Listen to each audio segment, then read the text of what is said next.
Throughout modern history, every time society has grappled with a problem around sex, whether it was the perceived rise in prostitution in the early 1900s, World War I soldiers dealing with venereal disease, or the sex revolution of the 60s and 70s, sex education has been the response. One by one, more than 40 speakers used their 5 minutes to rail against the Hillsborough County School District's newly approved sex education lessons covering grades 7, 8, and 9. Parental anger over sex ed is as much a staple of the school year as square pizza. There is no required standard for sex ed in this country. In fact, only 22 states mandate that kids receive it, and only 13 require that the information presented be medically accurate, which is crazy. The truth is, if it's not taught in schools, in the classroom, or at home, it will likely be talked about on the playground. The turn of the 20th century was marked by racist and classist fears that the social norms of the Victorian era were breaking down and the institution of the family was under threat.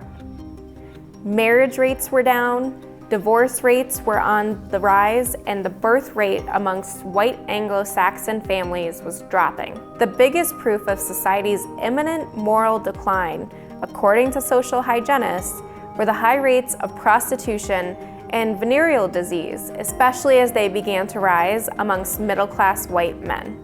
The social hygiene movement was born out of public health, medicine, and social work to help control sex work and vice. But it was also born out of the eugenics movement, which believed that the human race would be improved if only certain people, white, middle-class Anglo-Saxons, reproduced. Social hygienists believed that disseminating information about the dangers of promiscuous sex was key, that if people truly understood the risks, they would steer clear of sex workers and keep sex within marriage where it was not just safe, but where it was meant to be, where it belonged.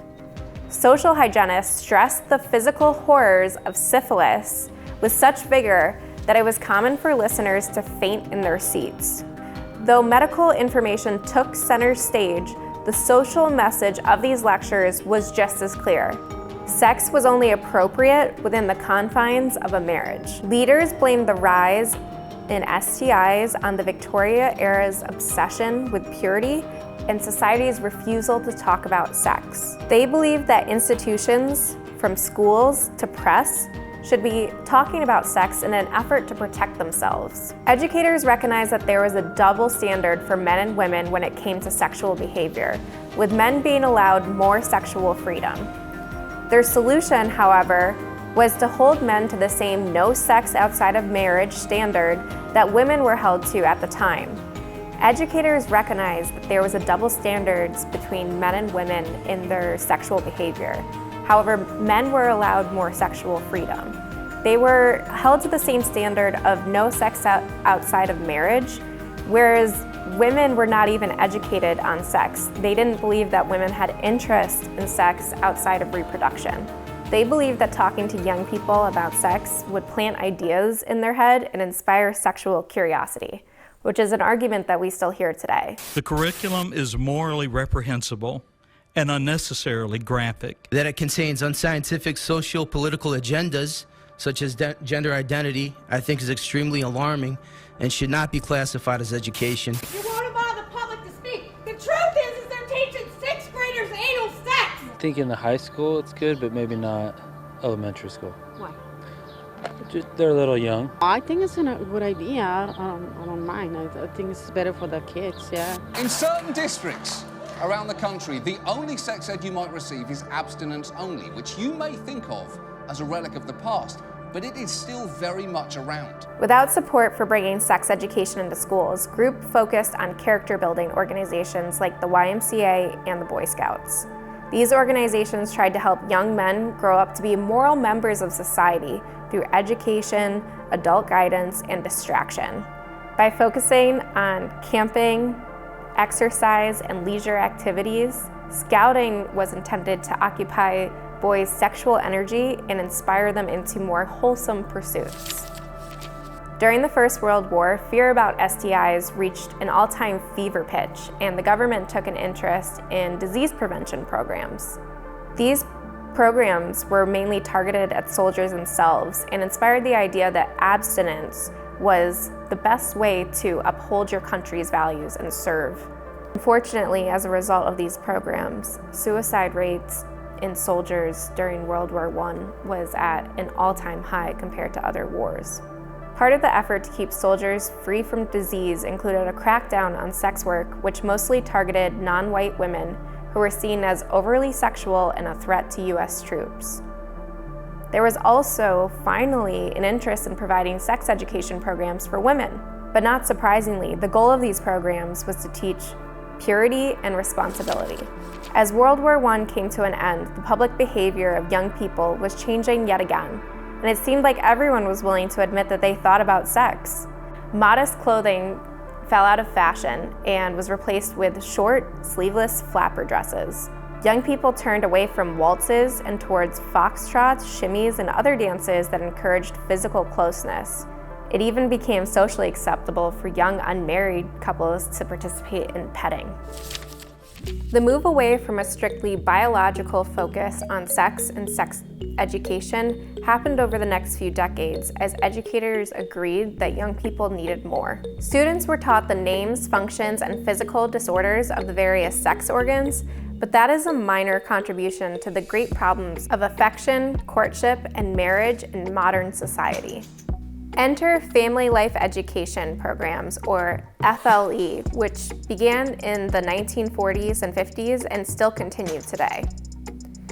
They were described as part preparation for marriage, part an attempt to discourage premarital sex, and part training for responsible parenting. Rather than focus on the single agenda that had brought it into being, the single standard of sexual behavior and the prevention of venereal disease, sex education became increasingly all-encompassing under the rubric of family and personal living.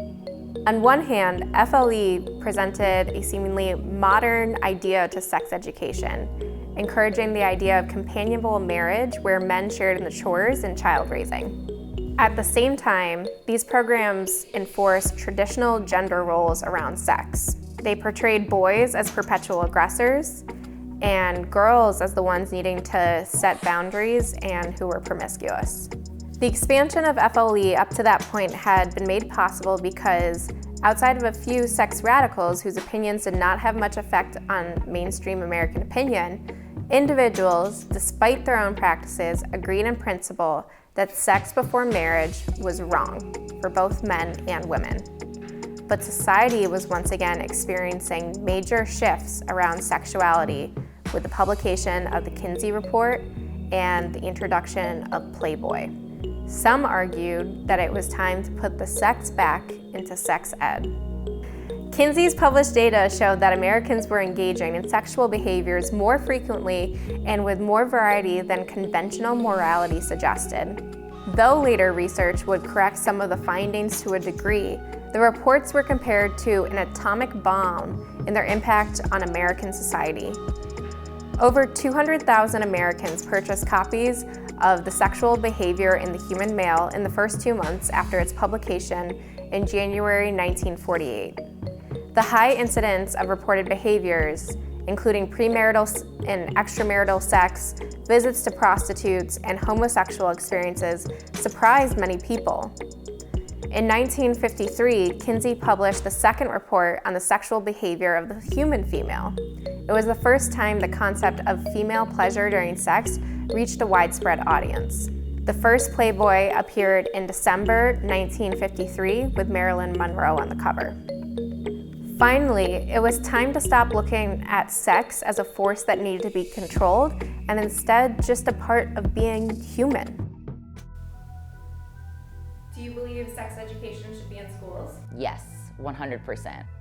Yes, I mean, growing up in small town PA, there was some sex education. Do you believe sex education should be in schools? Yeah, because when it's going to happen anyway. They should know about it. It's just part of growing up. I was an educator for a very, very long time, and there are programs out there to be able to teach even preschoolers how to give consent to your own bodies, how to set boundaries for yourself, and be able to share what you do and do not like, even from pre-K all the way up through 12th grade and college.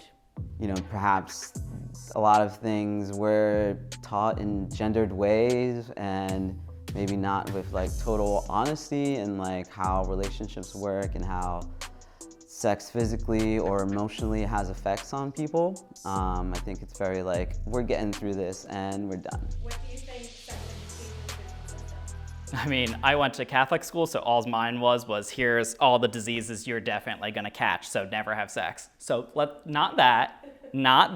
It really should be looked at through history, like, and maybe given a context for kids nowadays, like what was involved previously with sex, like the gender dynamics at play, why did people choose to have sex at certain periods of time, and you know, the overlooked crises involved in the lack of sexual education in the past, whether it be like AIDS crisis in the 80s, or the rise of single mothers. Like, these are sides of it that are not usually talked about in schools that I would like to advocate more of. Well, I think in the basics, in the elementary school, it's all about being able to have consent over your own body and have autonomy over your own body. So whether it's walking into a barbecue with your neighbors and the uncle's like, hey, come and give me a hug, and you're like, actually, no, and being able to hold that boundary really strongly for yourself, no matter what age you are. Because so I know I was pressured to, you know, give the creepy guy in the corner a hug because you have to. Oh, you know, he's fine,